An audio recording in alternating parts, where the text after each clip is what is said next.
Hello there and welcome to Herman Manyora's YouTube channel. My name is Jadil Kabira. Absolutely excited that you're here for our political conversations. Conversations that are very simple, truthful and biased, with Herman Manyora putting them across in a hard-hitting way. How are you doing, sir? Good. How have you been? Wonderful. There's this talks on housing project, 3% tax. Ruto says it's not a tax, says it's actually a mortgage for Kenyans. Why do you think it's so difficult for us to implement this? The only thing over which I have no choice is pension and tax. You can force me into a pension scheme. I may not have much choice. NSSF.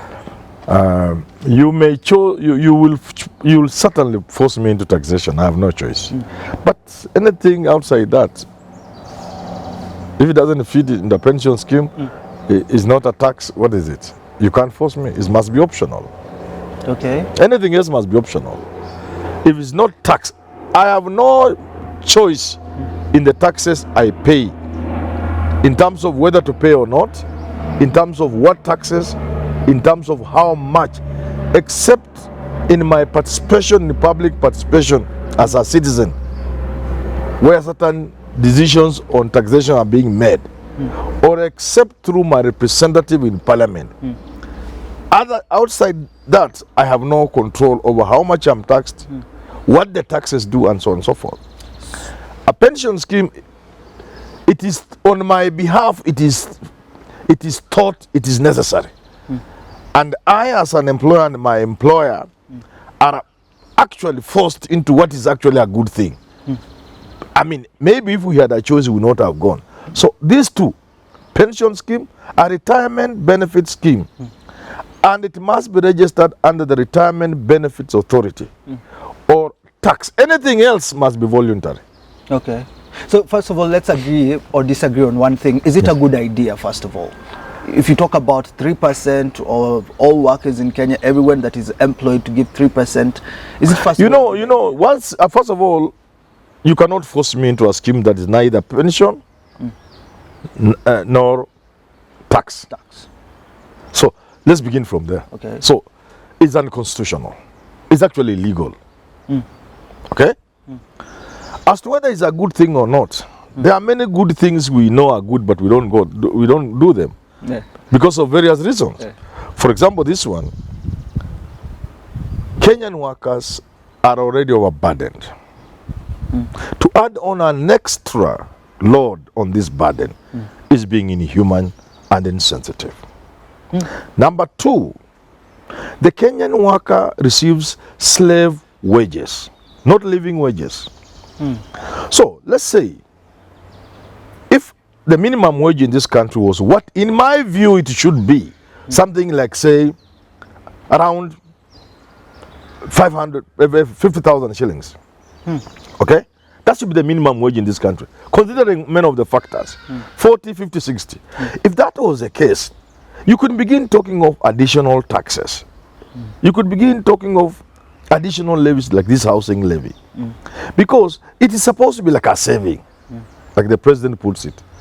A saving comes from disposable income. Okay. In situations where a Kenyan worker's salary is barely enough for the basics of life, where is the money left for saving, leave alone housing? You see? Okay. Then there's the question of the amount. Then there's the question of forcing employers who are already complaining, and remembering there are investors who are wishing to come to Kenya, but are being discouraged by many things, including the cost of electricity for production, labor unrest, strikes, and so on. Statutory deductions. NSSF you pay, the employer pays. Pension you pay, the employer pays. Some of these things are not in some of those countries where they want to go.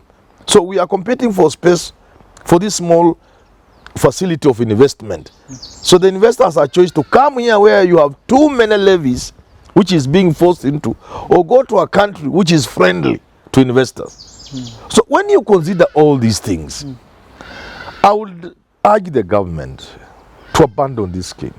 Because look at my age. You know I'm working. Do I look like a young boy? No. I have about 2 years or so to go. But 2.5 years to go. If I save 3% of my miserable salary, how much will it come to? Why do you want to inconvenience me, for example? Why? There are people like me. There are also people with their own houses. Yeah. Secondly, this 3% of this meager salary, for many of them, it will never get them to an amount which can acquire a house. Even if they have not seen the government putting up a house that is below 1 million. Now, 3% of your 20,000 shillings, you need like 100 years to get a house of 1 million. So these are some of the complications. I think if I were to advise government, it's a good idea, but make it voluntary. Put their incentives. The moment you put incentives in an idea, many people come on board. You see, NSSF, from my little salary, Manyora, I pay NSSF because it is comparison. But because some people came to the university, and were convincing us about voluntary, I did a little arithmetics. I said, I can save even 500,000 before I retire. So I'm paying an extra 5,000 voluntary NSSF. Okay. So it should move in the direction where it is so attractive, people begin to join. And with the time, people begin to see the benefits, which must be made obvious and must come fast, quickly. Then people will begin to join. Do you think there has been a problem when it comes to housing for Kenyans? Because Ruto calls it a hustler mortgage. Says parliamentarians have mortgages, says employers have mortgages. We need to come up with a solution for the hustlers. Could this be a solution? Because when you look I want to tell the president. President Uhuru's time, I want to tell the president, before independence and around and immediately after independence, governments, the colonial government and initially the Kenyan government, the independence government, had hustlers in mind, Mr. President William Samoei Ruto. That's why we have Shauri Moyo, Jericho, Kaloleni, Ziwani, Jerusalemi. This was for Africans. This was for hustlers. Even you look at the shape of the houses, the way they are constructed. They are for hustlers. You enter one door, mwingine anaenda bedroom yake. Those are for hustlers. Jericho, let the president go and check. Those who are meant for hustlers. And the government established National Housing Corporation to ensure there are houses in this country for hustlers. IMF came in and told the government stop funding National Housing Corporation, and the government stopped funding. Then National Housing Corporation stopped the projects they were doing. They are just reviving a bit now. So it was already there. The idea of housing hustlers was there. The slums have developed in this country because instead of expanding National Housing Corporation to build houses for the emerging population of Nairobi, government listened to NHIF in the manner the president is listening to them now and stopped funding NHC around 1980s. Okay. You can imagine the amount of houses they would have constructed by now across the country. There isn't a town in this country that doesn't have a National Housing Corporation component in terms of housing. Even small divisional headquarters, they have them. So they listened to IMF, stopped funding NHIF, NHSC. Yeah. Instead of beefing it and even creating other units like that one to provide housing for the hustler. You get it? Okay. The Jericho house is for the hustler, the African, the hustler, mtu wa chini. So you come out na now. So because the government stopped funding NHSC, supporting it, then slums began mushrooming in Nairobi. So you come out now. Okay. And secondly, because the government didn't want to look at rural-urban migration, what was causing people to flock to Nairobi, and stem it by doing simple things like decentralizing government services from Nairobi to other areas. Instead of working with this devolution to put an end to rural-urban migration, and where that means people are coming to Nairobi. You know, they're supposed to be thinking. There's no thinking going on. What is the solution, though? Because President Uhuru Kenyatta tried. People say it failed. Yes. Actually, it did when it comes to housing. Yes. And then President William Ruto starts it again, says he's moving units from 50,000 to 200,000 units, I believe. What is the solution to bringing housing affordable to the people? The solution is very simple. Yeah. Do what is done elsewhere in the world. Municipal land, in short, land in towns, is never for sale. Okay. The reason why houses are unaffordable and not sufficient, and it will surprise you that less than 100,000 Kenyans are on mortgage. So surprising in an economy like ours. I'm slightly, I think it used to be like that sometimes. Maybe it has gone up, but kidogo. It's because land here is for sale. People used to be allocated land for speculation and for sale. The moment you sell municipality land, houses will be unaffordable. There will not be sufficient houses. So first of all, government must repossess all plots that they give people free. Number one. Number two, nobody should be allowed to sit on an idle plot in Nairobi or Kitengela. You will be surprised how many plots are idle, just sitting there. Somebody was allocated by Kajiado County Council in the 1980s or 90s, a plot in Kajiado or in Ngong, it is just there. If you repossess all these idle plots and reallocate them strictly within the municipal law, that 48 months you must have developed that plot in the manner you suggested that was approved upon which you are given. Otherwise, the allocating authority repossesses. That's number two. Number three, government must make land available for housing. And leave the rest of the private sector.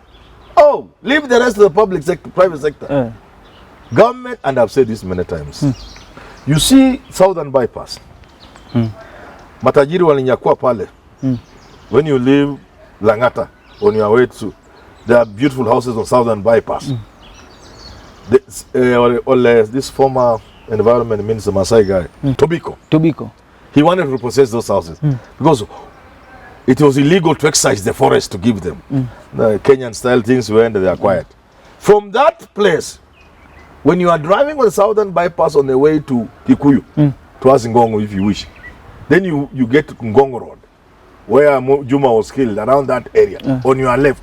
That forest is superficial. It's not, there are no trees there. There are only trees outside to deceive the eyes. Inside, watu wameiba miti yote. If government allocates all that land from Langata prison, women prison Langata, all the way to there, up to Lolua forest. Let's not pretend. This is not the only place we can put forest. We have millions of acres where we can plant trees. You know now you are touching people. I know. They will not agree with me. I'm giving an example. That is a huge investment in housing. Let me not go the other side where I will make enemies. There are other places around thick and what have you. But let me go to an empty space. Between Ngong, Oaso, Kedong, those sides, I don't know what they are called, Kimuga, all the way towards Maimahu, there's a road that I've constructed. That place is idle. It may belong to the Maasai community or whoever it is, or government. But we can put a serious housing project there, where you... So you're basically... In short, I'm saying, let government, first of all, repossess all idle plots within Nairobi and surrounding areas. You'll create a huge reservoir of plots for development. Let the government stop anybody from selling land within Nairobi. It's never sold. That's why you can afford a house in New York or Tokyo. Otherwise, you wouldn't afford. Or London. Nobody would have afforded. Secondly, let government look for serious government land and work with investors to go ahead and develop. But let government leave employers alone. I want to know what is you have basically said we don't have a problem when it comes to land. Yes. But we do have a problem when it comes to implementation, because there's construction of buildings up to now that has taken years and years and end. How can we solve this implementation problem though? Because we already have land. It's a simple thing. I've said if land is there and you allocated in the 1990s and you haven't developed it, we take it from you. Okay. We could be generous to give you another 48 months. Just generous. Tell you if you don't, we are now taking it. And no land, nobody will ever buy land in Nairobi. We shall not allow you to sell land. You either develop it or return it. Simple. That's how it works.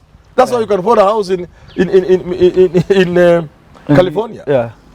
I mean, in any city in the world or any state in America. Because you must take care that if you allow greed for land to prevail, then nobody will ever afford land apart from... Let me tell you something. The houses in Nairobi.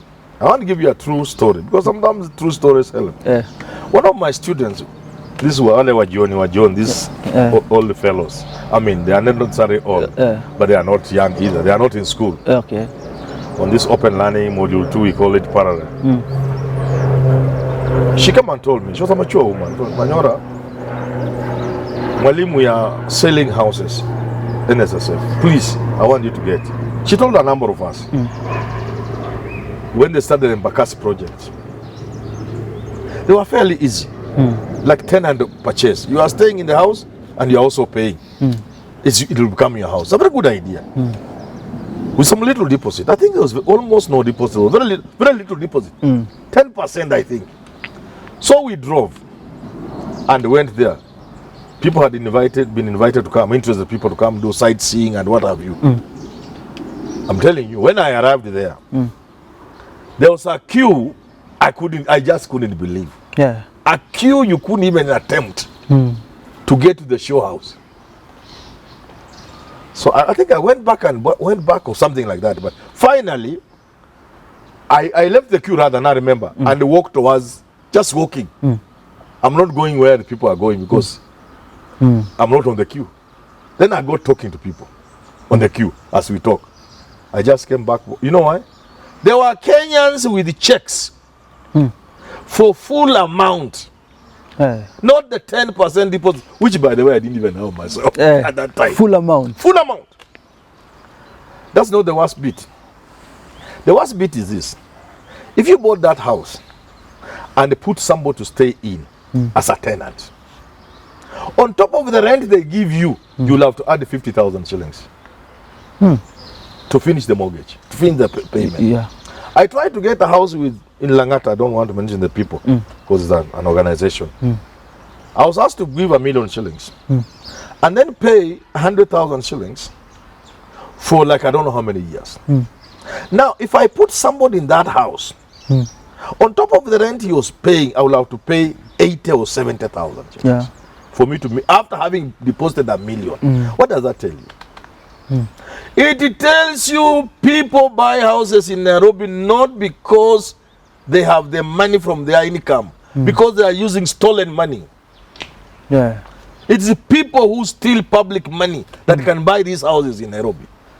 Because how do you buy a house and if somebody were to stay in, he pays you 40,000 rent, you add on 80,000. So that you meet the mortgage of 25 years. It doesn't make sense. It doesn't make sense. It shows you the houses are the prices are not realistic. And yet a man has 10 of those. Why? People putting money in those houses are people who have stolen money. So laundering in some sense. So they just know before even this laundering became an issue. So where do you put the money? You put in anything, houses. Yeah. There are people with 40, 50 houses in Nairobi. But because they have stolen the money. So you, an innocent employee like Manyora Mwalimu, teacher, and you want a house. You can't get, your salary cannot afford. Okay. And the reason simple comes back to what I'm saying. The government has violated one of the cardinal laws or principles of housing internationally, which is land in a municipality or a town should never be for sale. It should be allocated. And if you know this, does that mean they know it? They know people are buying land? But they are greedy. Everybody wants money in this country. We have violated every law in the book to make money. People just want to make money.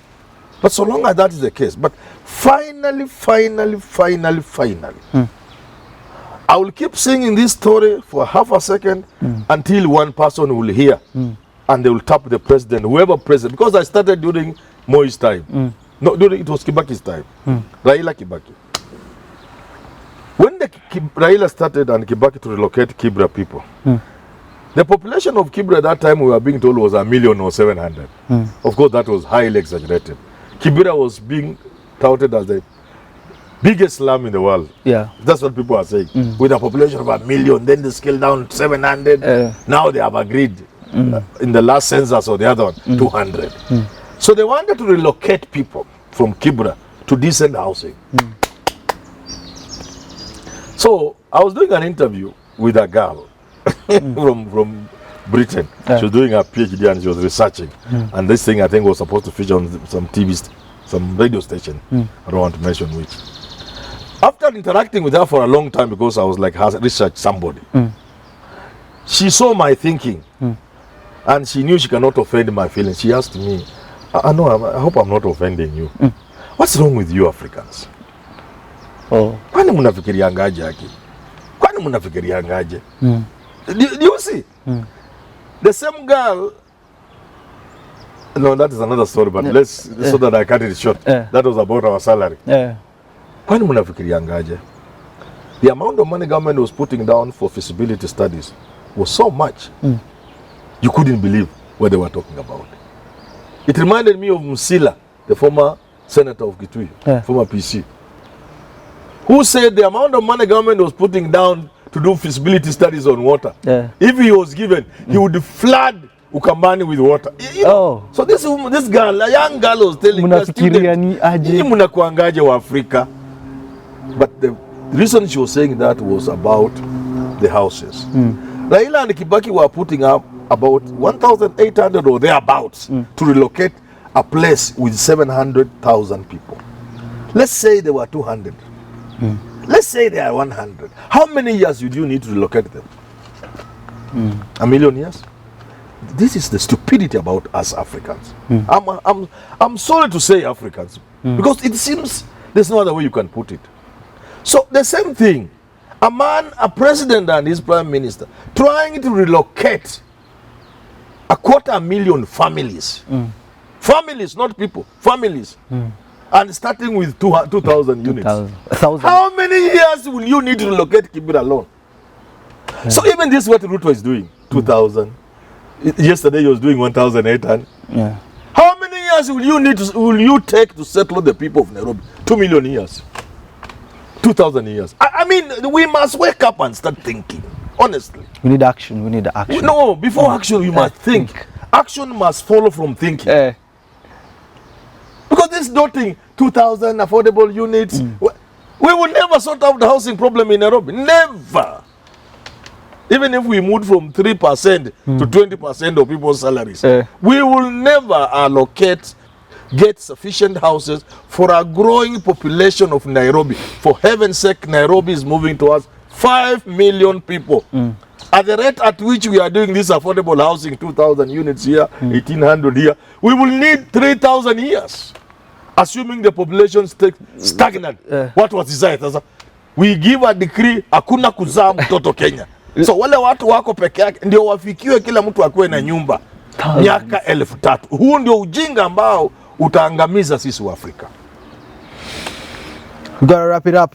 We've taken a lot of time to discuss housing. Hii ujinga itaangamiza sisi wa Afrika. The mathematics is not adding up. Till we do talk again, have yourself a lovely rest of your day.